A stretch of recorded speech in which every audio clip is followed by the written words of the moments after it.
La fin des temps. Selon l'islam, ce concept représente un temps proche du jugement dernier, où la morale coranique prédominera sur le monde entier.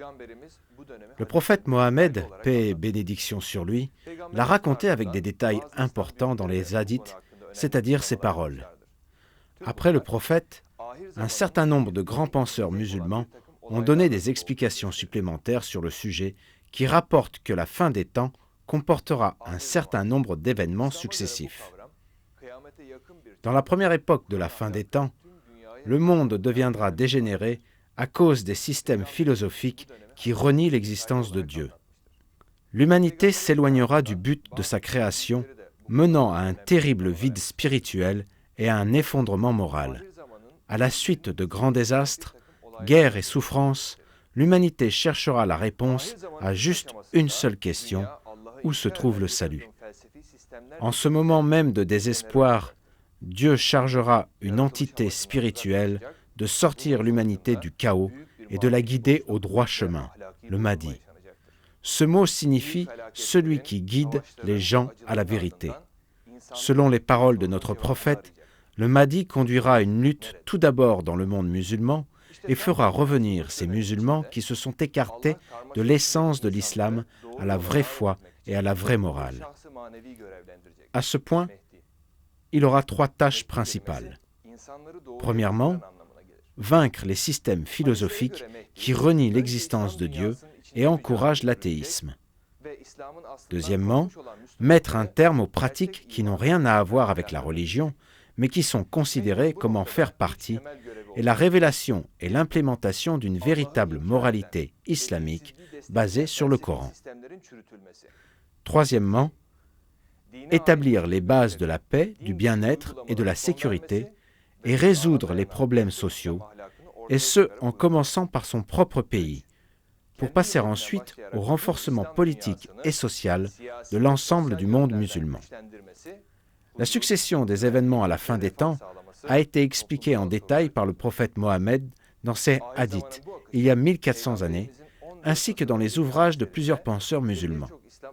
De plus, de nos jours, les présages de la fin des temps se multiplient l'un après l'autre.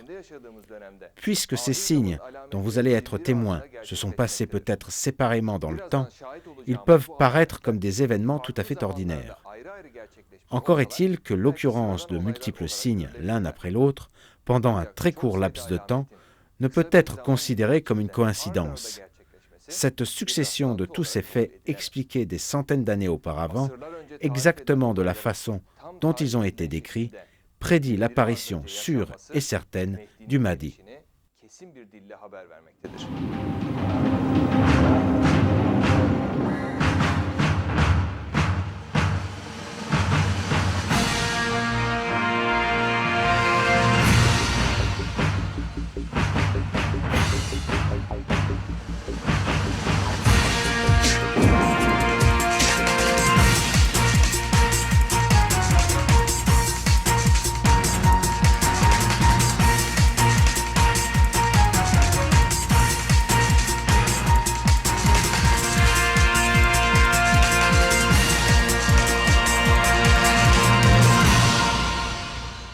La fin des temps et le Mahdi.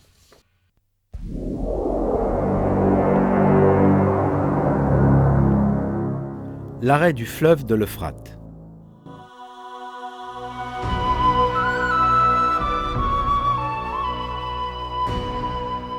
L'arrêt du fleuve de l'Euphrate est l'un des signes du Mahdi.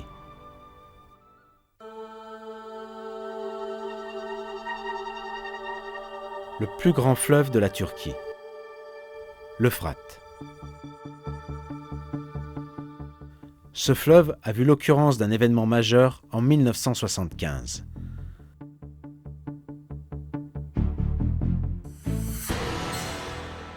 Le barrage géant de Kéban, haut de 210 mètres, a coupé le flux de l'Euphrate. En d'autres termes, il l'a arrêté.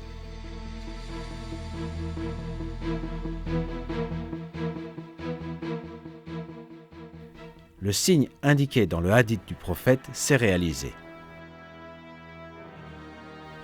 Un autre hadith dit sur ce sujet: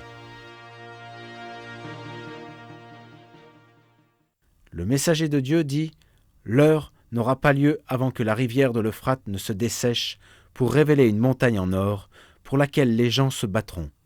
99 sur 100 mourront dans la bataille, et chacun parmi eux se dira « Peut-être je serai l'unique personne à survivre. »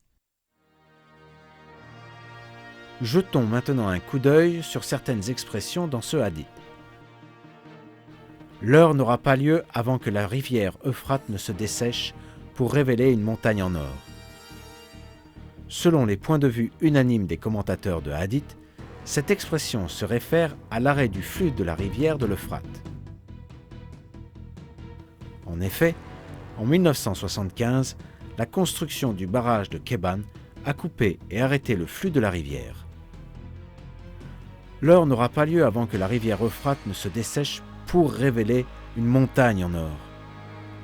Grâce à la construction de ce barrage similaire à une montagne haute de 210 mètres, la terre dans cette région est devenue aussi précieuse que l'or, pour des raisons telles que la production de l'électricité, l'amélioration de la fertilité grâce à l'eau rassemblée dans le barrage et l'amélioration de la facilité des transports.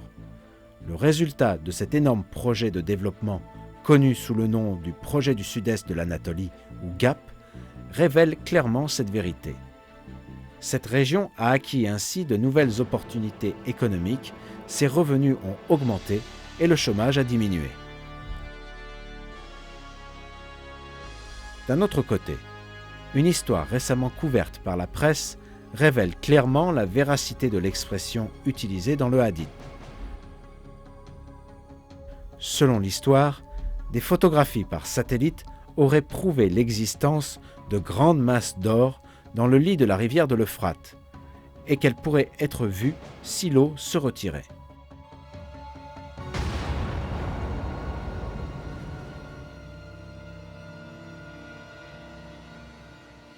Pour laquelle les gens se battront.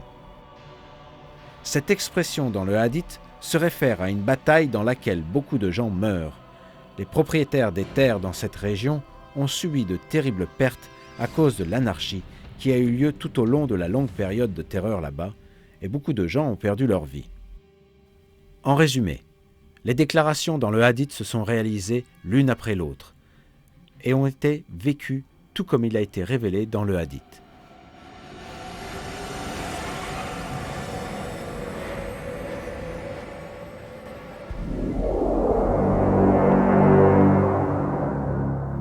Éclipse lunaire et solaire durant le Ramadan.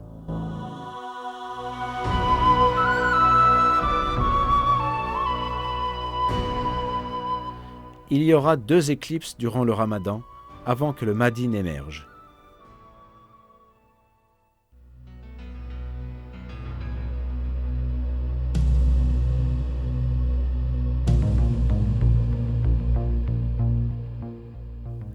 Les éclipses lunaires et solaires sont des événements physiques parfaitement normaux qui ont eu lieu plusieurs fois dans l'histoire. Toutefois, ils avaient été beaucoup moins fréquents en comparaison avec la manière dont ils ont été décrits dans le hadith. Ces moins fréquents événements sont en fait arrivés très récemment et sur 2 années successives.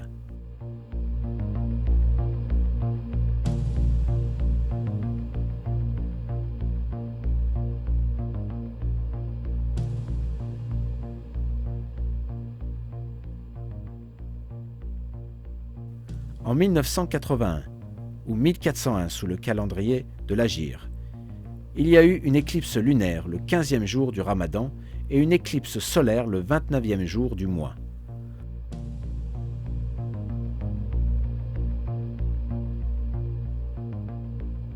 En 1982, ou 1402 selon l'Hégire, il y a eu une éclipse lunaire le 14e jour du Ramadan et une éclipse solaire le 28e jour du mois.